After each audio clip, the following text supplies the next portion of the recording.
Good morning, everybody. I'm Tom Ranieri from Post Creatives. I'm, what the hell am I? I've been into business for a very long time. That's the hell I am. At my company, Post Creatives, I'm an executive producer and creative director. And what I really love doing, not entirely sure we're live. We might have a technical difficulty. Just stand by 1 second, everybody. We're ready to go? Yeah. Let's take that again from the top. Thank you, everybody. I'm Tom Ranieri from Post Creatives, executive producer and creative director. And let me tell you a little bit about why me.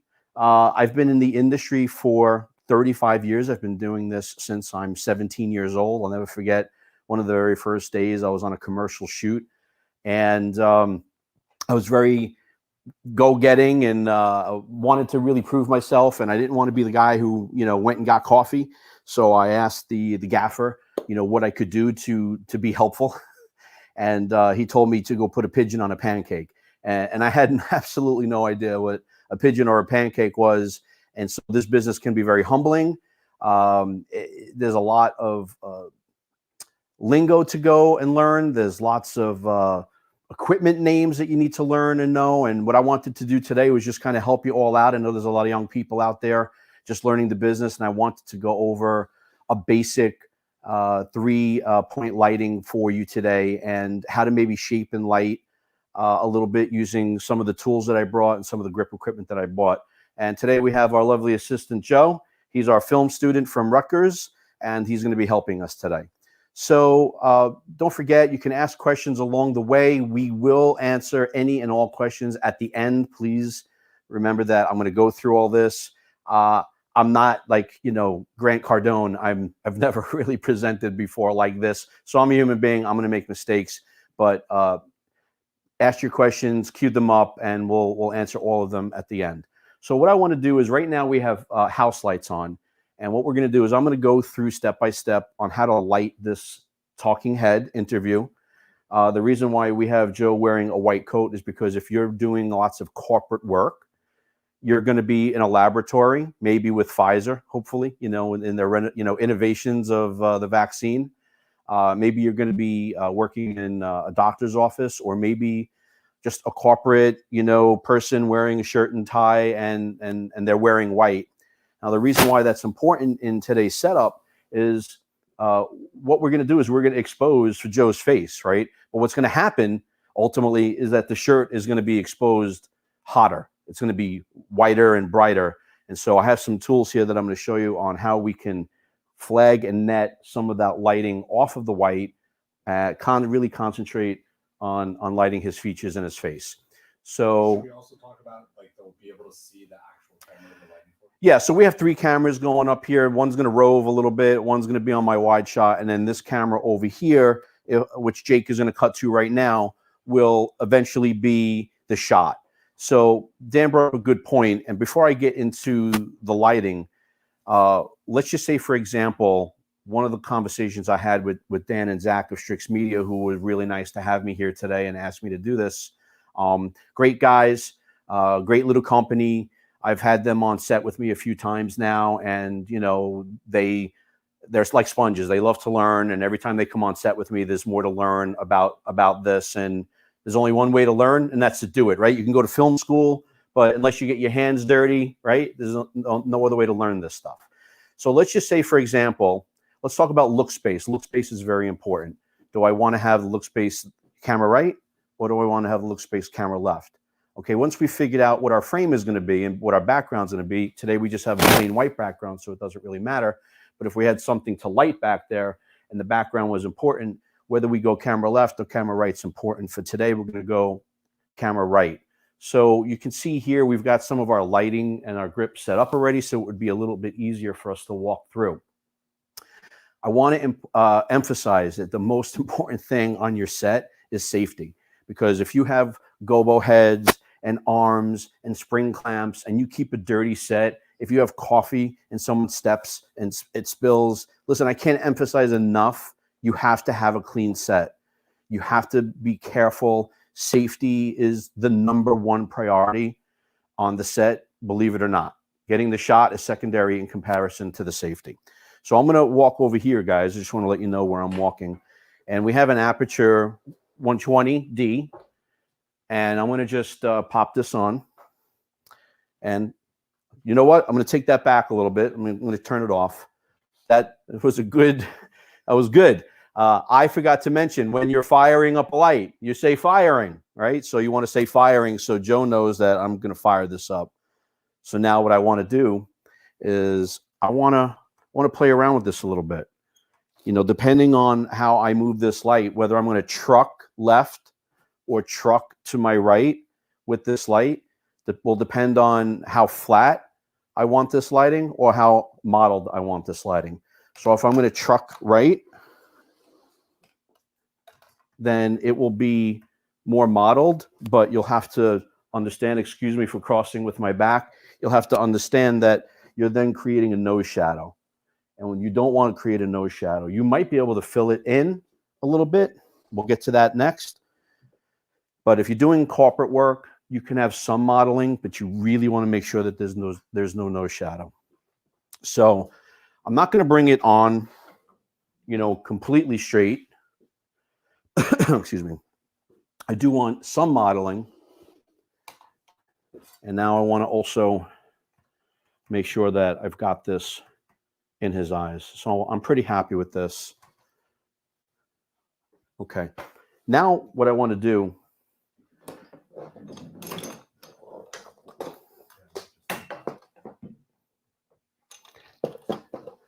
I want to show you a couple of things that I brought today that I know for a fact most of you don't know what they are, and that's okay. We all have to learn, and what better way?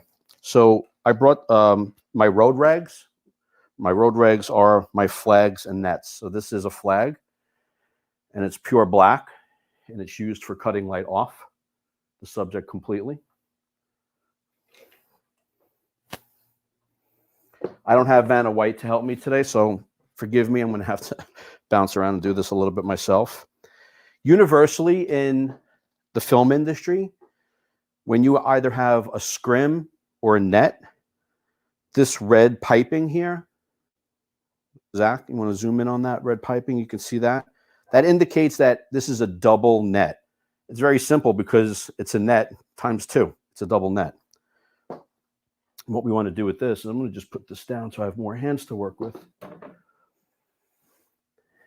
Is I might like the intensity on his face, and I might not. I haven't really done that yet. But what I know for a fact is I don't like anything here on his coat. So I want to bring this net in, and I want to start shaping that.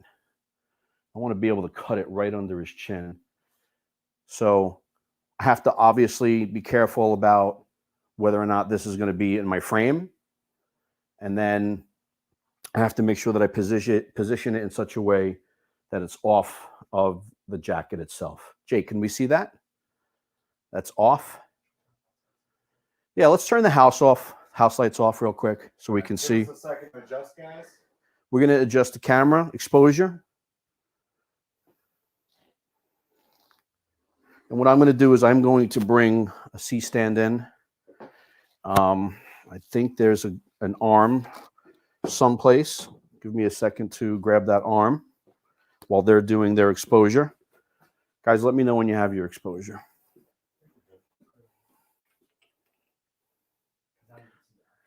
Yeah, a little dark on the background, obviously. But We're not ready to light the background yet. Right now, I'm just going to start punching some things in around the key light. We're really focused right now on the key light.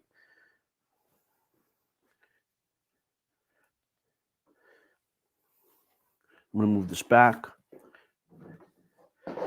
Now, before I lock that in, let me go over some of the other items I have here. Again, the red is what? Double scrim, double net. This is a silk. Let's just say I thought this light was still too harsh overall. I could bring this silk in and blow the light through the silk. Really make it really super soft. All right, this might be too harsh for people. As a matter of fact, I haven't even brought it down yet. So again, the further away you have it from the source, the softer it'll get. Does that make sense? All right.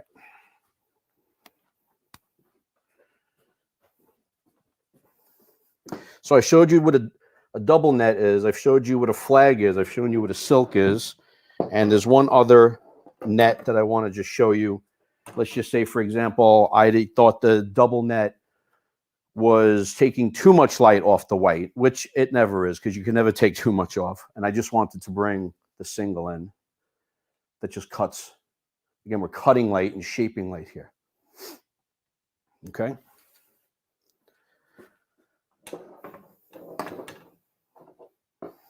All right.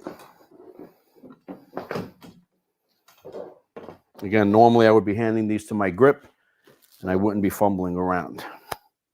So let's lock this in. This is very important before I lock this in.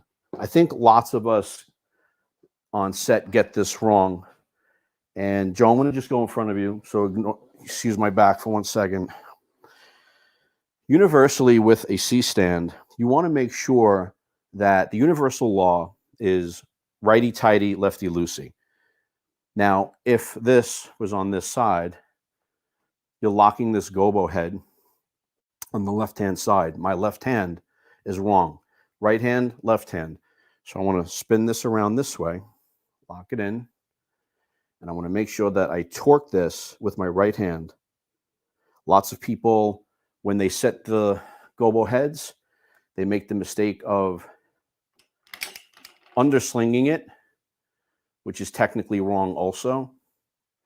If you're going to sling, you want to sling from the top. You want to clamp it down, and then you can kind of muscle it. Sort of like I have the backlight rigged here. I don't know if you can see that. Righty-tighty, overslung with my backlight. So that's the proper way of doing that. And you always want to make sure that you've got a bag of beach or a sandbag. You never want light stands, excuse me, to, fall over and hit a client. You'll never work there again. So let's set this.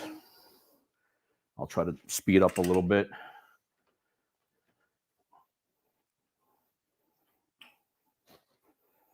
I'm going to take my double.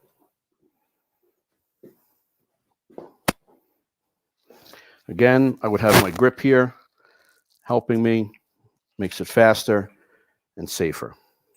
I'm going to lock this in. And make sure it doesn't interfere with this other stand. I'm going to feather it.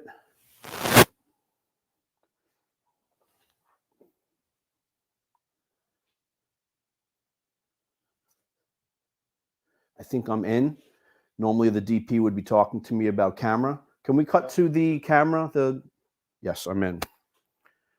Okay, so it means I've got to. You're in about 6 to 12 inches. I've got to work this back a little bit. Let me know when I'm out of frame, guys. Okay, perfect. That's communication is very important on set. Communicating with your grip and your DP at all times.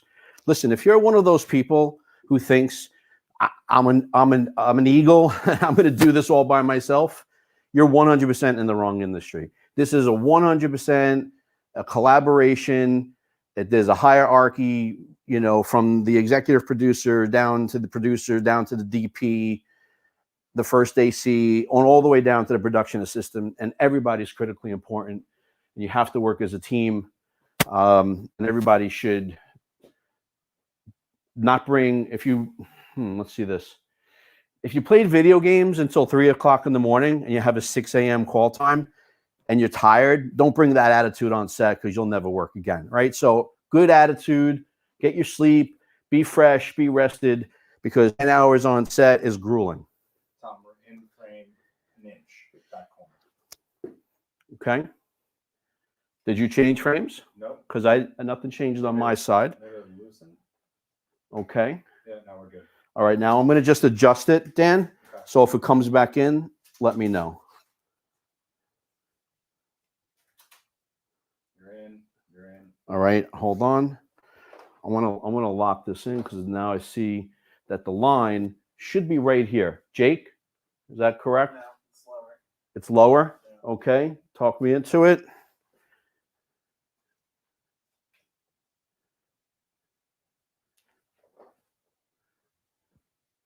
I see it on his chin. Yeah, you're in a lot. I'm talking about, talk to me about where it's here, where it is on his body. Oh, it's right under his neckline. Right under his neckline. Perfect. So is this right here, you're saying? Yes. Perfect. All right. Now, where am I in? Like, let me see the camera. Top corner by a few Top inches. corner by a few inches. Okay. That's your framing.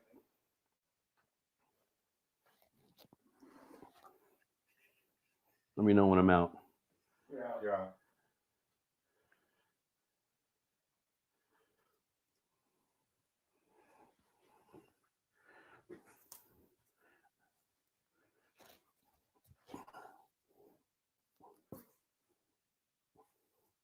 Again, someone would be on the opposite side, kind of holding this, so it wouldn't be as awkward as I'm making it here. Hold that side. All right, perfect. Thank you. Okay. Am I out? Nope. Still in. Still in. Close. We have a small studio here, guys, so forgive me. Yep. Oh, you're out. Almost right there. Okay. Now, what I can do to combat that a little bit also. You're in a knit, like the small smooch. Okay. Let me take a look at the camera so I can see what I'm looking at. Okay. Can you just punch in a little bit? Yep. Oh, that's all. That's all. Walk the camera in an inch. I think we're good. No, you're still in a little bit. Okay. I think we're clear there. And let's talk about something real quick while we're here. I was going to just give Dan some camera direction. So, Dan, if I say tilt up, what would you do? Bring the camera up. Well, show me a tilt up. Okay. If I say tilt down, okay. If I say tilt right, wrong. There is no tilt right. That's what I wanted to get at. So it's pan left, pan right, tilt up, tilt down, basic and universal. Let's watch our headroom. Let's give him just a shade less headroom. Tilt down. Yeah. There you go, right there. And less look room. Perfect. Now I have a little bit more wiggle room to work with. Okay. So I've set my key light.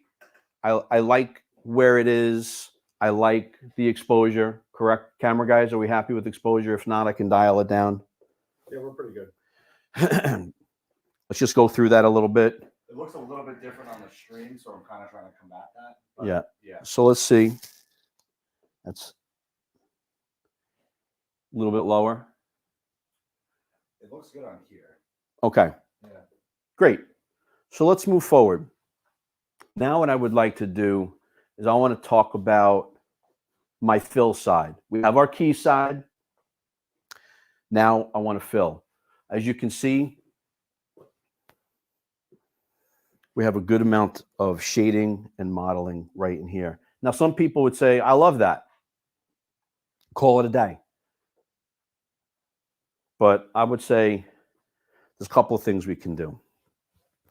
So what I have here, good old-fashioned spring clamp and good old-fashioned piece of foam core, black. And then we have Where do you get foam core, Tom? foam core. You can get like anywhere. You can get foam core at Hobby Lobby. You can get foam core at Michael's, Walmart. You can literally get this anywhere, and it's very affordable. This looks like 2 pieces of 18 by 24.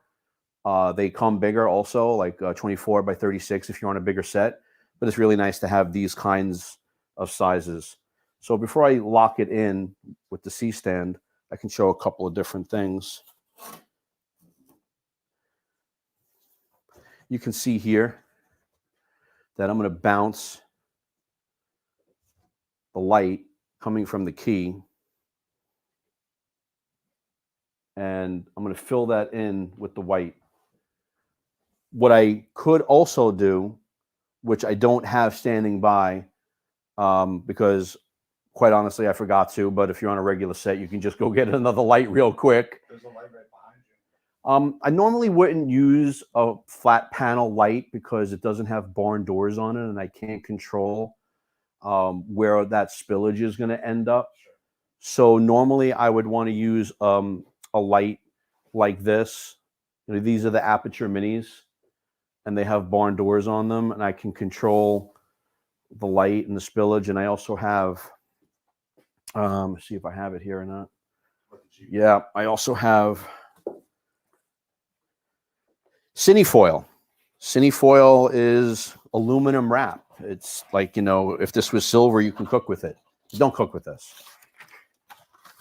This is Cinefoil, and it rips off the same exact way your aluminum foil does. And what you would do is you would rip this off, and you could wrap it around the light and make a snoot, be able to control the light, and you can control all the spillage. We can go into all of that another day, but I wanted to just let you know that, again, this is Cinefoil by Roscoe, and this is a great tool because you can just rip it off and use it as needed. So I'm going to ask my director of photography, if I'm, you know, gripping or gaffing on the lighting department, do you want negative fill? You know, do we want it to be even darker in here and bring more darkness to his face? If I don't have a piece of foam core, I can come back to my trusty flag, which is also black, and just literally rig it here outside of the camera angle and do something like that. So let me ask my camera crew, do you want to see more fill, or do you want it to be even more modeled? Assuming that it's a corporate gig and he's a doctor, I think a little bit more. A little bit more fill is absolutely the right way on a corporate gig. They're going to want it to be as evenly lit as possible. You might get away with some flattering modeling, but in most cases, they're going to want it to be, oh, you know, it's too dark. You'll get that. Too moody. And don't get upset. It is what it is. You're there to serve your client, right? We're in a service industry at the end of the day. You know, that's another thing I want to talk about. Don't ever really get caught up in the whole, they hired me for my look and feel, and they did, but they also really hired you because you're a master at your craft and you can pretty much do anything, right? And you're going to do pretty much what the client asks you to do that day. That's the way I see it. I think I look at it as a service industry. Now, sometimes you can say, hey, I think if we do this or that, there's a compromise there, and they'll say, show it to me, and if you sell it, lots of times you're not going to have a lot of that much time on set to, you know, do that. Maybe some small tweaks, but not a lot. So I'm going to lock this in.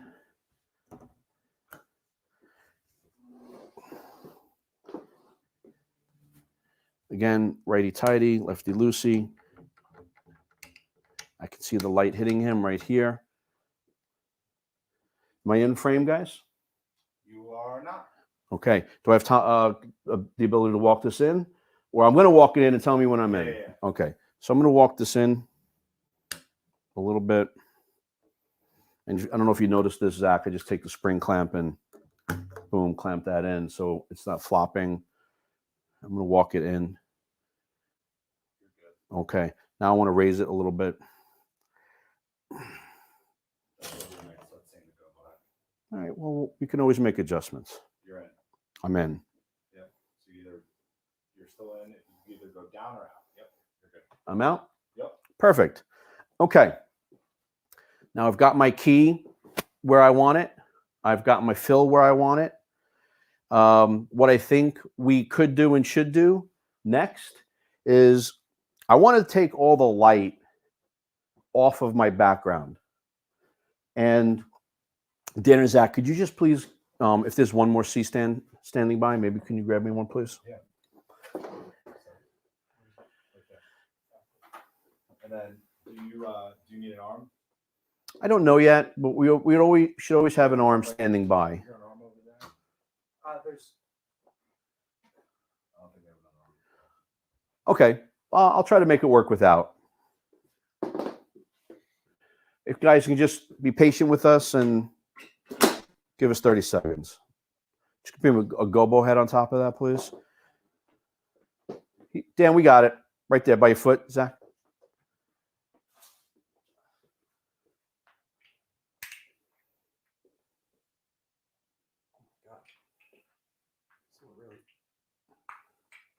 You can't get it? So we actually have a pretty good question in the comments right now. They're asking why are we using the flag here? Sure, though we're going to get to that in just 2 seconds. Is if they can just, you know what, Zach? I have another gobo head over here I could use. Yeah, that's perfect. It's like Carmelot. Okay, so the person just asked a great question about why are we going to use the flag in this particular situation. As you can see, Dan, Zach, we're going to put that on the opposite side. Oh, okay. Yep. Yep, you can go that way. So if you remember, just put it down. Okay. Just put it down. Put this on for me, please. Thank you. And then go man your camera. That's Lefty Lucy. There you go. There we go. See, you learned something today. So the reason, so whoever asked the question about the flag, that was the best question. That's a great question.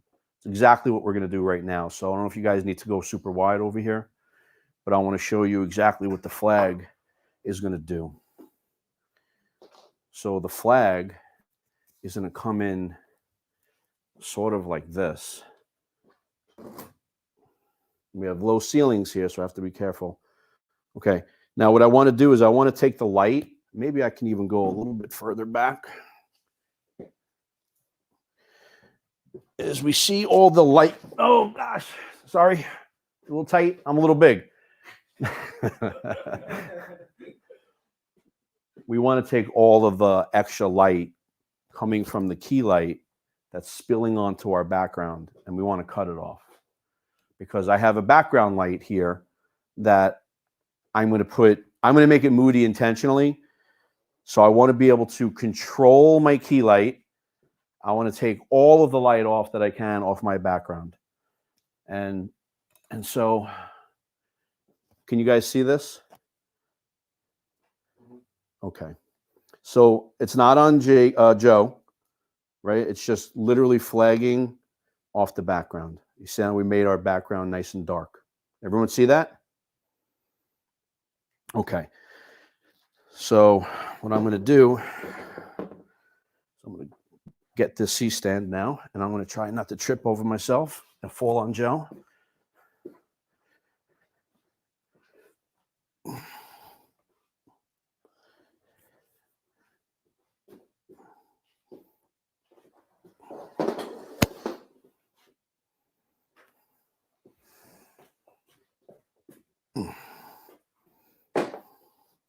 Okay. What I want to do is I want to be safe. I'm going to get a sandbag because I'm not going to put a flag down until I have it secured. Again, righty-tighty.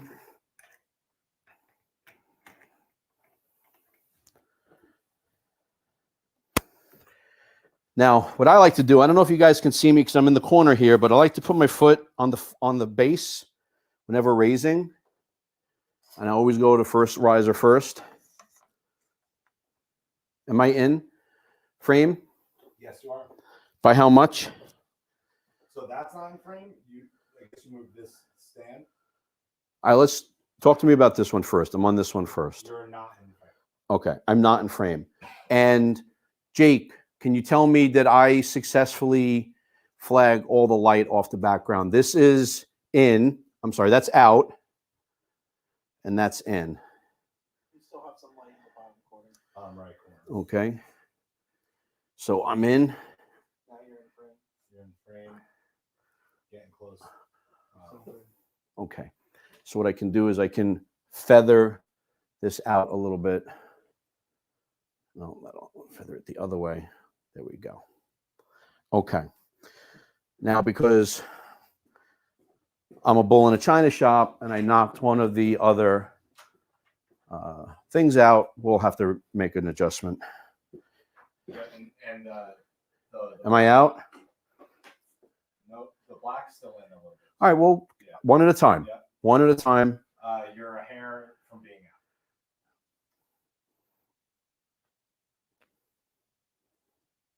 You're out. I'm out. Yeah. Okay. Now I'm going to go back and adjust the other one. Guys, this is what it's all about. It's all about making incremental.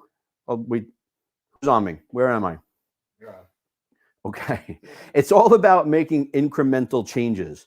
When you're shaping light, it's as if you have clay in your hands and you're molding your image. And so trust me when I tell you, I'm not bumbling and fumbling around. It's always going to be a tweak here, a smidge there. And we want to make sure that at the end of the day, we're going to get this as perfect as we possibly can. Okay, so I'm going to take a look at camera. Okay. Now we are in. So what we can do is I have no more room back there to move any of that. So what we can do is we can reframe the camera again. So just maybe zoom in for me a little bit, Dan. All right, so just walk it up. Okay, perfect. And Slightly. Yeah. Oh, wow.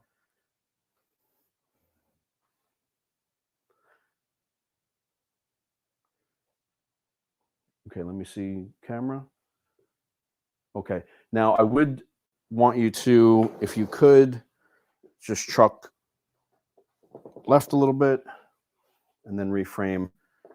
And then if I have to move those flags out, I can. I think we're good. Okay, so we'll recap real quick. And I keep touching my mic. Someone slapped me in the hand. Audio guy must be wanting to kill me right now. We successfully put our key light up. We have it in the proper position. I think it's hitting his eyes beautifully. I can see a beautiful gleam in his eyes, which is what I'm looking for. I successfully flagged off the white from the jacket. And I successfully flagged off all of the spillage from the key light onto the background.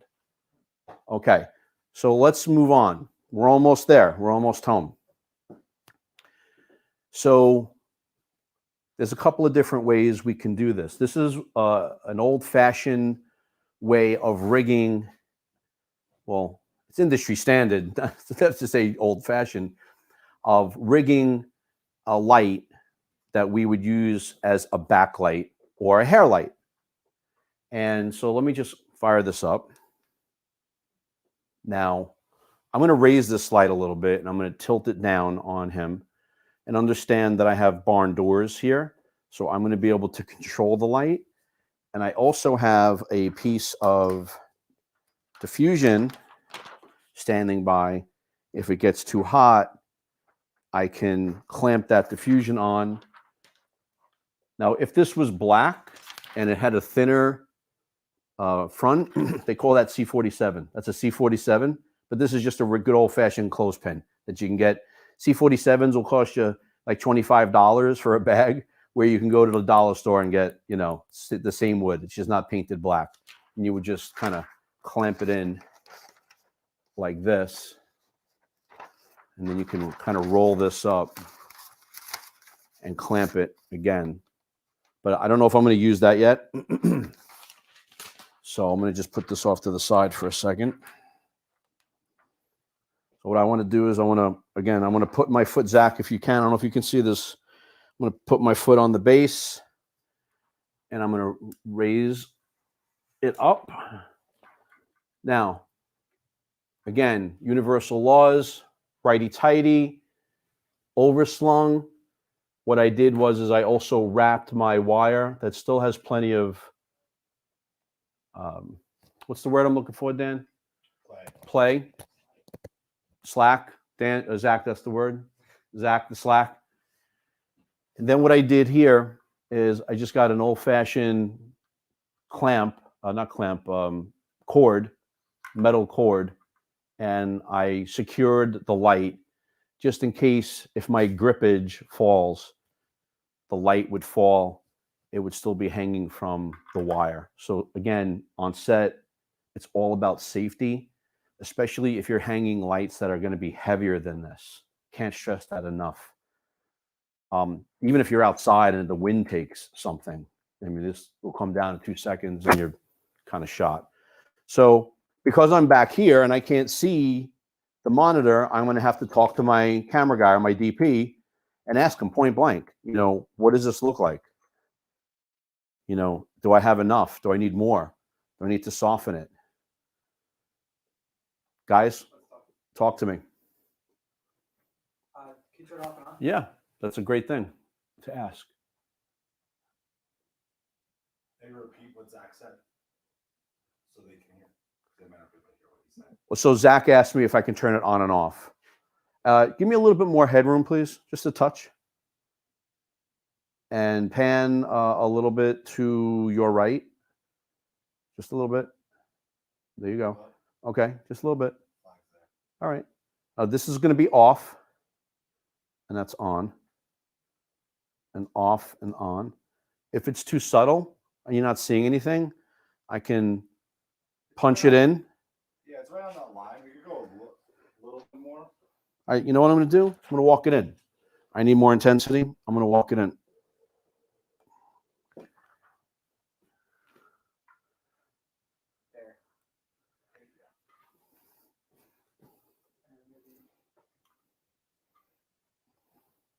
Can I see the camera again? So I had it all the way spotted in. And you can see how it gets more intense right in this area. Now, maybe you like that. I don't know. You can get a CTB, color temperature blue, or a CTO, color temperature orange, or maybe you just want to take that and soften it. It's out and in. I think for this particular case, I think I'm going to just flood it. Let me see that, please. Yeah, I kind of like this, right? Now, what I can do also is I could potentially bring this whole entire rig a little bit more 3/4 instead of having it be a direct hair light. And maybe it's a combo hair and rim, if that makes any sense. But Joe's hair would prevent us from having an actual rim, and all it would do is create shadows, if that makes any sense. So in this particular instance, I'm going to go for just a straight hair light. That's very important. You can't just do something standard and think it's going to work across the board for everybody. If you have 10 talking heads in a day, and male and female and long hair and short hair and bald, and this has to change for each and every one individually for that. If they're wearing glasses, you might have no other way around it, but bring this light around and side light them. There's lots of, every time you move a light, it presents a different problem, a different shadow, so on and so forth. Okay. So to recap, again, we've got our key light up. We've got our double net in to net off the jacket. We have our flag back there to take all the light off the background. We've successfully, can I see that camera? We've successfully rigged his hair light.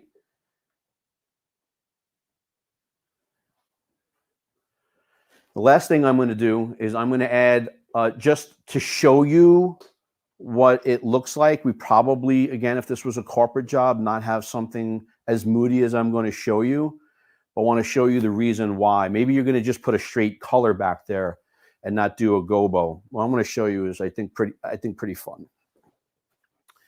So this light, Zach, if you can work your way over here. This is a knockoff aperture light. The brand is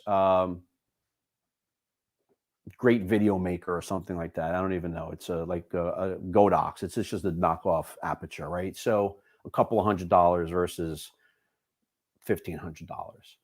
And what I like about this light is that it's a Bowens light. So you can get Bowens modifiers for these things, and you don't necessarily need it to be, an $1,100 light. So what I'm going to do is I'm going to just turn this on real quick.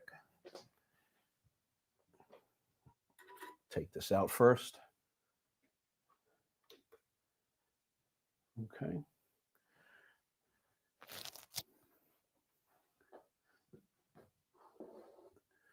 Now it's hard for me to see where I am, so having monitors in place would help. So can I see camera, please? Yeah, I kind of like that. I think what I'll do is I'll just play with it a little bit.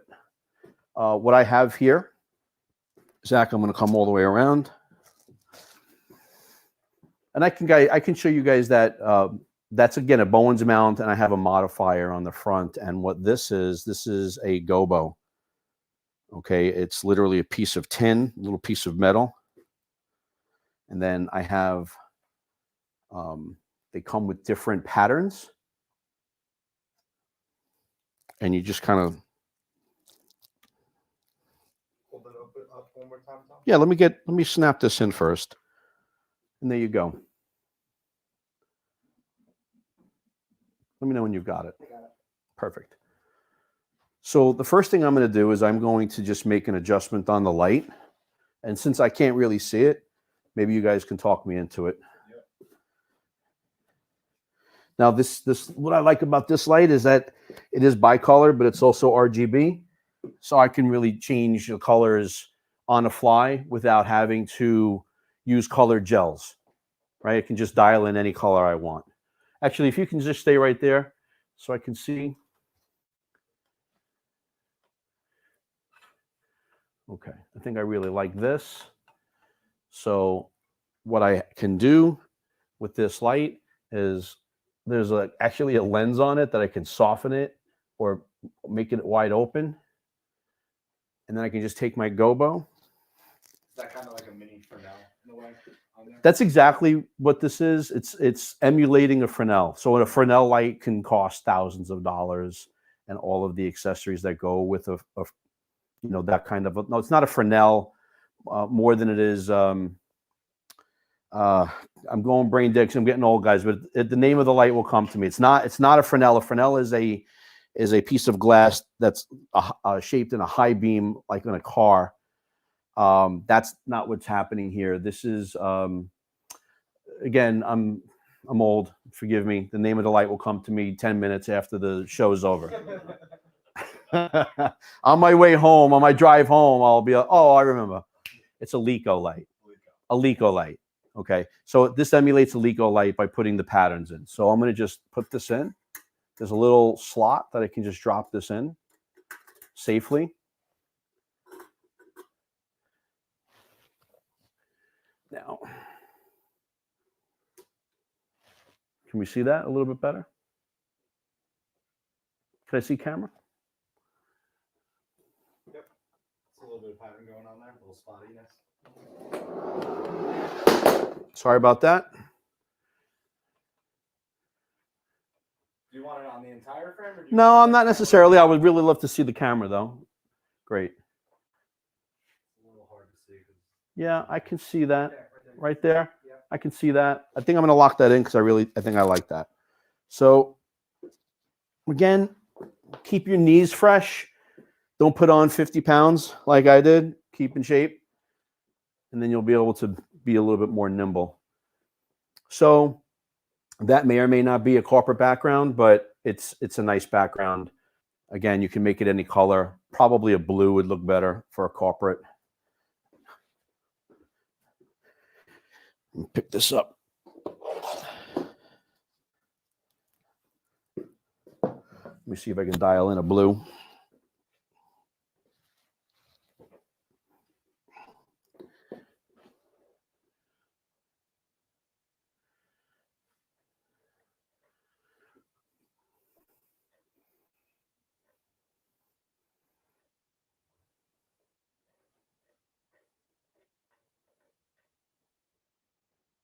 right there. How's that, guys? A little bit better? Yeah. It's soft, Yeah. right? Yeah. That's all we want. We just want a little texture back there. Mhm. Now, a white jacket on a white background doesn't really make your subject pop. It actually makes them fall into what we call infinity and makes it really difficult to have any true engagement.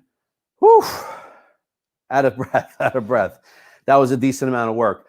I think we're almost over. I want to go over a couple of other issues, or not issues, items that you can use that I think would be very helpful to you in the grippage department. And, I wanted to discuss not only lighting, but some grip equipment as well.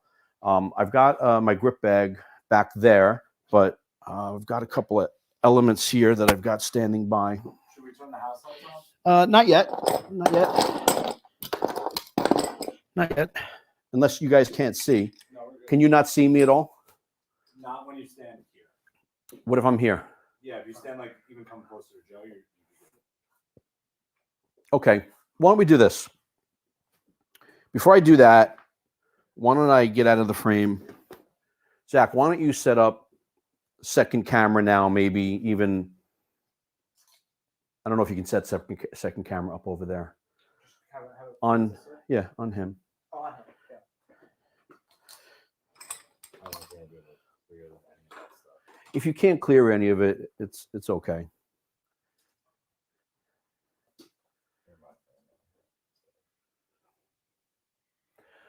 So I guess while he's doing that, we're almost to the end. So if anybody has any questions about this situation or the setup, please throw them in now, and we'll definitely get to it.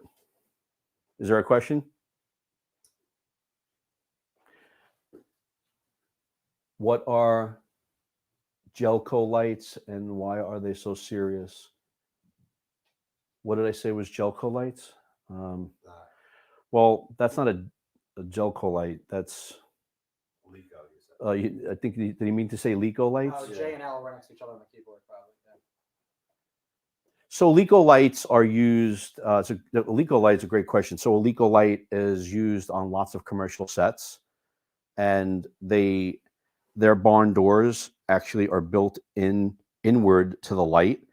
And there's 4 barn doors. They're actually like sliders, and you can cut and shape light in such a way that you can have a spot, you can have a slash, you can literally make a pattern on big corporate jobs.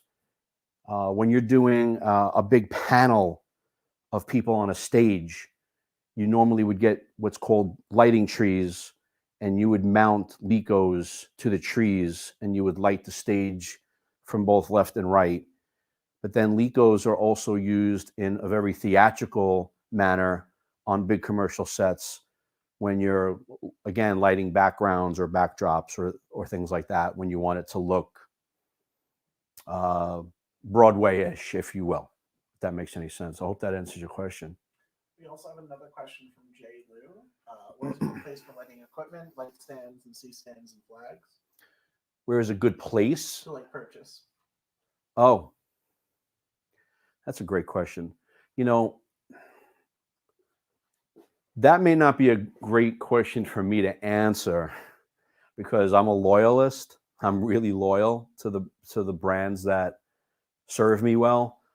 I happen to really love B&H. I've been a customer of B&H Photo for many, many years. I know other people are starting to go on Adorama now, and I've bought a couple of things from Adorama recently. They have actually a really good trade-in program. Like if you want to trade things in, they give you a certain allowance and to buy other gear from them. And believe it or not, I found some really great deals. That GVM light back there, I found on Amazon. But but B&H Photos are really my go-to. They're really my go-to for most everything. They're industry standard. If you ever get an opportunity to go to B&H Photo, it's in Manhattan. It's a real experience. It's like Toys R Us. It's like Toys R Us for cameras. That's a great, it's like FAO Schwartz, at Christmas time when you're a little kid. There's cameras everywhere. Just everything's on display. Everything is, you get your hands on it and use it. It's a really great immersive experience. So I would say B&H Photo is my particular favorite. All right. What I want to do is I want to move out of the way. If you guys need to take like photos of this, or if you need to take screen grabs of the shot itself, and if you can look like right here, please, and you can smile. Don't be afraid to smile.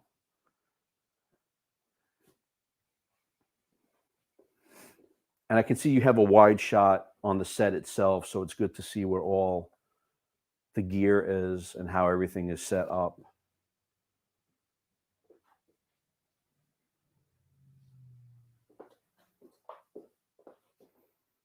Let me know when you guys, Jake, ask the audience, I don't know if they can hear me or not. I guess they still can. Are there any more questions about this setup before we throw the house lights on and it goes away? We do have one more question about why you flagged his jacket. Maybe they came in late. They must have come in late. So that's flagging. So when we didn't technically, there are things called flags, and there are things called nets. This is a flag because it's a solid, and we're flagging the light off the background because this is a big soft source, and lots of light is spilling onto the background. So I'm flagging the light off the background so I can create that pattern back there. This is a double net. Industry standard, our red tells us that this is a double net, not a single net. There are different kinds of nets. If you put a double net with a single net, what's it called, Dan? A triple net. Absolutely. So what the net is doing is we're flagging the light, or we're netting the light off of his white coat. Dan, come over here and just hold that side for me. Just want to bring it down a little bit. Okay. Perfect. I'm not in, Jake, right? Nope, you're good. Okay, And perfect. I think that, I don't You know, can let go. I don't know if you said this, but the reason of why you're doing it is so it's not overexposed in the shot. Right. So great. Zach and Dan from Strix Media were on set with me a couple of weeks ago, and the corporate client had a suit on and a white shirt with a tie. And we exposed for his face beautifully, but the white shirt was just humming. It was ringing, and it was too loud, and the exposure between the face and the shirt didn't match. So what the net does, the net provides us the ability to take shape light off of the face. So we keep it on the face, but you can see here we have it netted to about here. So it takes the intensity down on the white jacket. That's why he's wearing the white jacket for this intent and purpose. So a follow-up question for you now is, would you still use the net if your subject wasn't wearing a white or bright colored shirt? No, not necessarily, because that's a great question. If they were wearing a gray shirt or a black shirt or a blue shirt and it didn't need to be netted down, you need to, I'm assuming that you guys have external monitors and you're checking your zebras and you're checking your oversaturations. Where you're checking your levels on your monitors, and you can see that his coat was way overexposed and way hot, and there was really nothing you could do about it in post. This is where you would want to use this. If he was wearing a black shirt, can you just take the jacket off?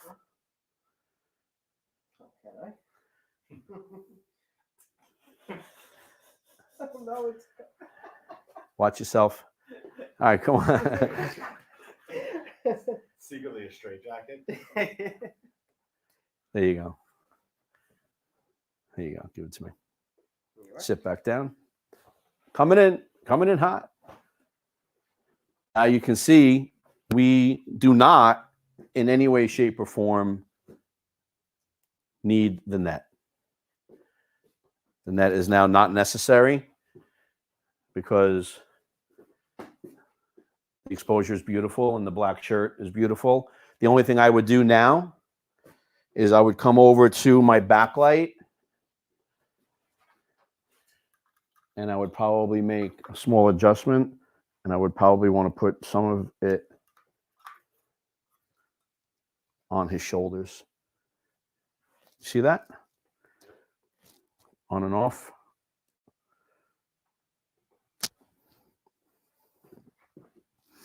Any other questions about this particular setup? Yes, we have a follow-up question as well, asking the difference between a flag and a scrim. So a scrim is a disc, and it's metal. And a double scrim, we don't have any scrims here, do we, to show? That's okay. A scrim is a metal piece that goes into a Fresnel light. It can go into an open face also, but you would put the scrim directly into the opening of the light if it had one. And that's another way that you can cut the light if you didn't have these. These can get expensive and might actually be more affordable for you to go buy scrims. So that's a great question. But scrims, so a double scrim kind of does the same thing as a double flag. Single scrim, same thing. With scrims, you can only have half of it be metal and the other half could be clear. So if you just wanted to cut the top or the bottom, you can do that.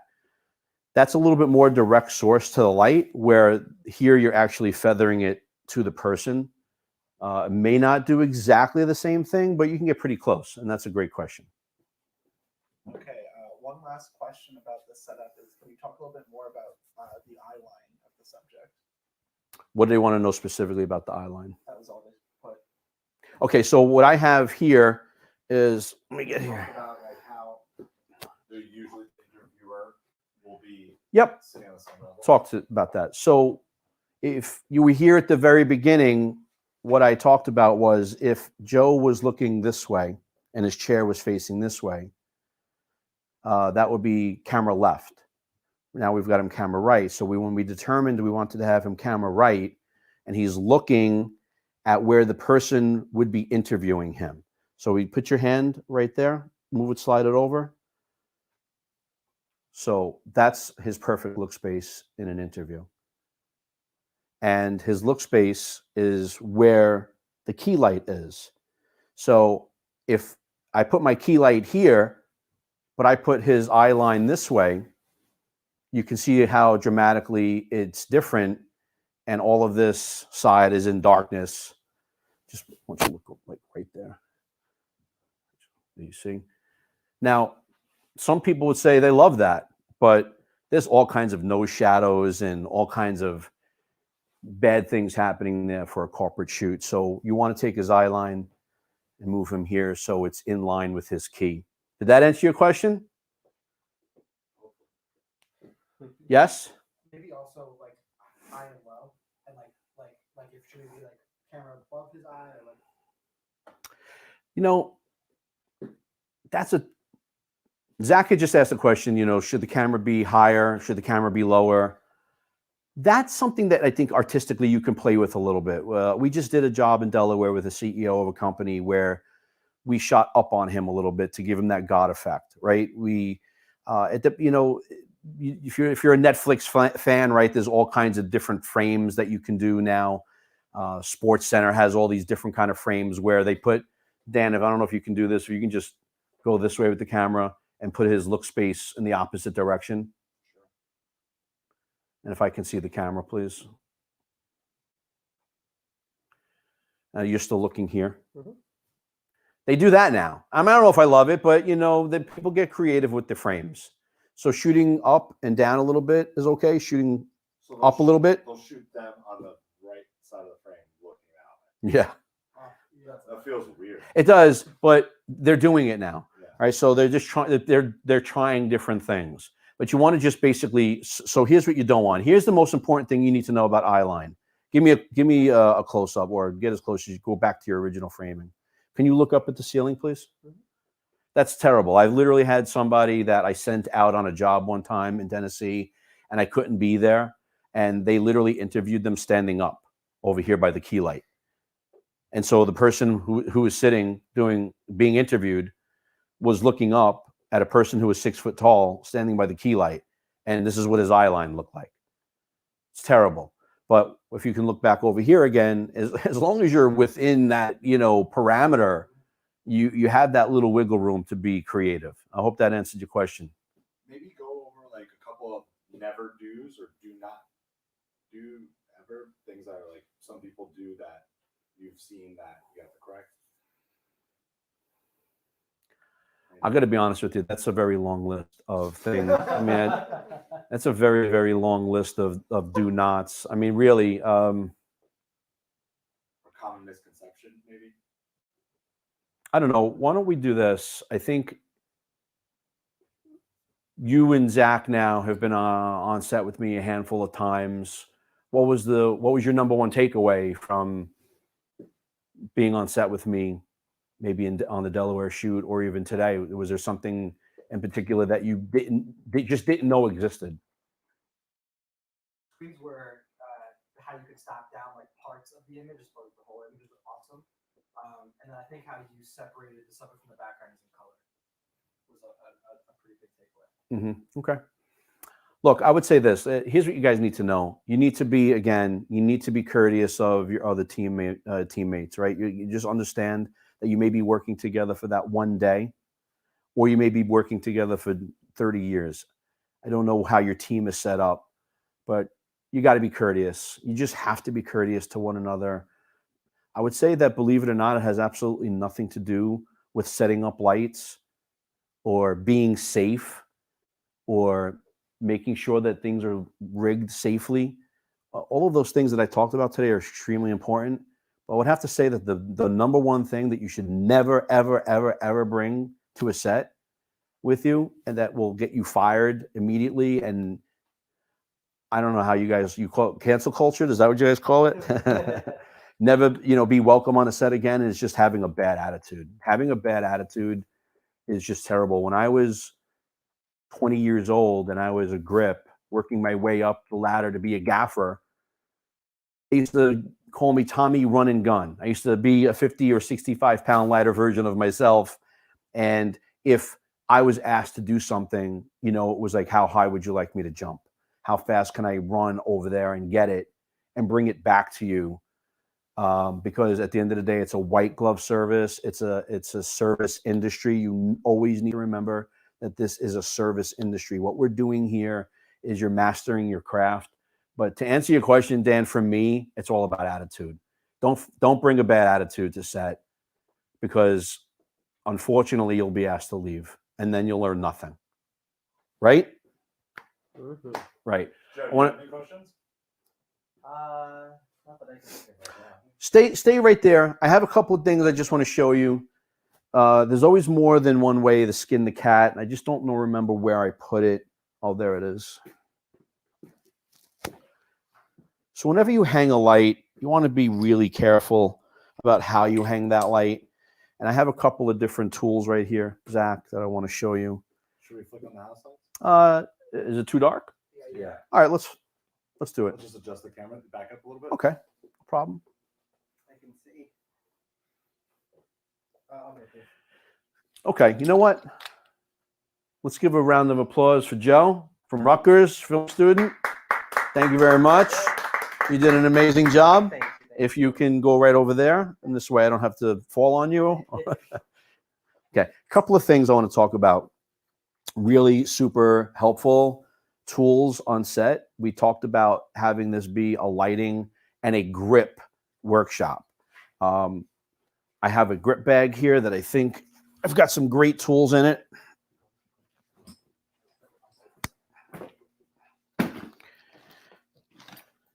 Now, every good grip bag needs to have a couple of things. This is a Maffer clamp, M-A-F-E-R, Maffer clamp.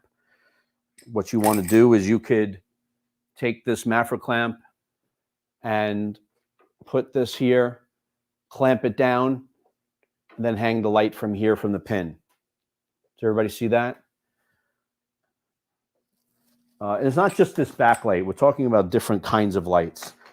This is, I call it a Cardellini clamp, but it's a Matthews version of Cardellini, so they call it a Matthew-lini, I think. But essentially, it works the same way. It's a clamp that you just clamp in, and again, there's a really good pin at the end. Great for rigging lights with.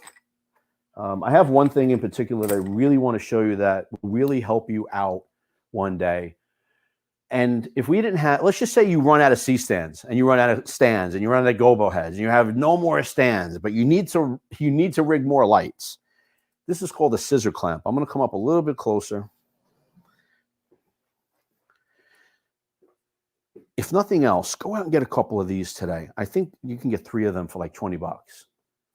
And it's great for, I don't know, just tilt up. Show me the ceiling. So this is what's called a drop ceiling, right? What you can do is you can literally take the clamp into the frame, clamp it closed, and hang a light from that. So let's just say you're in a conference room. You're doing a corporate set and the conference room must be lit and you're on a gimbal and you've got to get headshots of everybody, you know, walking around this conference room doing a mock conference, and you can't put lighting stands anywhere because they're going to be in your shots. Yep. You could rig a bunch of these. Those are awesome. And what you want to do, again, safety. So something like this, clamp like this, and a safety chain, $10. You get the light up there, you safety it. So even if it fell, it would catch itself and it wouldn't land on a client's head or damage their conference table. Just small little things like this in your kit can make whether or not you shoot works or not. Where do you get those? Like These I got at B&H. These I just got on B&H. What is that? The wire called? Maybe like safety wire. Just call it safety wire. It's just literally safety wire. That's all it really is. And if you go like to B&H Photo or Adorama and you type in Matthews grip gear, there'll be a whole list of things that just kind of come up, you know, randomly. The very first day that I was ever on set, I learned what a scissor clamp was. I learned what a gobo head is. You don't need a C-stand to make a gobo head work. You can put this on a light stand.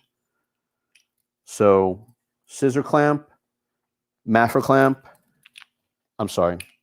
scissor clamp, gobo head, Maffer clamp, Cardellini clamp. Even another way that you can use a Cardellini clamp would be, I don't know, if for some reason you had to hang a light. Joe, can I hand this to you, please? Yeah, of course. Thank you.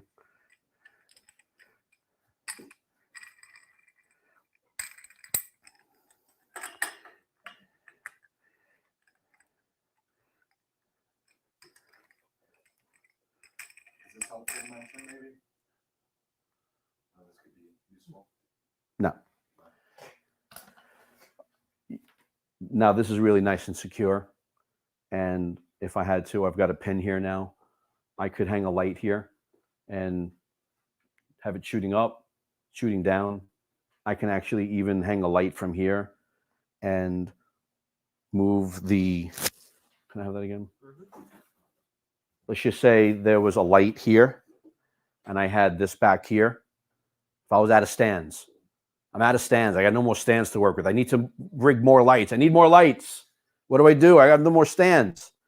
You can rig the light to here, shine it into your board, and it will reflect back this way. So things like this are invaluable. And for $100 total, go buy yourself a bunch of clamps. You'll never know when you're going to need them or use them. I would say that would be really the end of what I came here to accomplish and try to show you today. I hope you enjoyed it. I hope you found it valuable. Hope you go ahead and use it. Again, my email is it okay to give my email? My email is tom@postcreatives.com, which is my company name. Or reach out to me on Facebook if you have any questions. I mean, a couple of years ago, Dan reached out to me and asked if I could mentor him and his team. And every time he calls me, Sunday at 6 a.m., I pick up his phone and I talk to they're great guys. I talk to them and I help them however I can. And I'm going to just sit because, you know, I'm old and I'm tired. All right. So if it's okay with you guys, I'm going to sit. If anybody has any final questions, I'm not necessarily running away. So What is the difference between a gaffer and a grip? so the gaffer is really kind of in charge of the lighting, the grip. So the gaffer really only needs one tool at the end of the day, and that's his finger. Put that light there, put that light there. The grip is the guy who, the gaffer is the one responsible for, okay, here's the hierarchy. You have a lighting director. The lighting director normally gets his or her cues from the director of photography. The lighting director will then normally have a gaffer. The gaffer is going to be the one responsible for laying out how the lights will be set up based on the scene. And the grip is the one who will be the one who builds all these out. And if, for example, I brought this with me, I get an opportunity to kind of show it now. If the gaffer will say to the grip department, go make me a 4x Westcott scrim gym, and we're going to blow 216 through it. The grip department would come and build out this frame and build out the diffusion on it, and you know, get the lights in order. So essentially, the lighting director, the gaffer, and the grip are all sort of working in the lighting and grip department. Lighting and grip really go together. If you don't have grip gear, may I? If you don't have good grip gear to go with your lighting gear, you just won't be as successful as you were if you're just a one-man band. For people just getting started, would a diffusion / like reflector that has like the diffusion in the middle be okay in the place of that? Like as in like it only gives you one level of diffusion, but have you used like you know, like the pop-up? Of course, I've got the pop-up. Everyone's, you know, and then they have the different zippers. You got black on one side, silver, gold. I know I looked at the price 1,000%. the other day. Little bit more. That could be. Listen, this is not a cheap industry. It's not cheap. You know, you can get away with some things that are more affordable, or like that particular light again is a knockoff version of the aperture, and I don't really need it to do what the aperture does, so I can get away with saving a couple of bucks on that light, kind of thing. But you know, there's always different brands. There's always knockoff brands. There's always 95 million ways to skin a pig in this industry, if you will. You know. Any other questions? I think that covers it. Cool beans. Thanks a lot, guys. That's a wrap.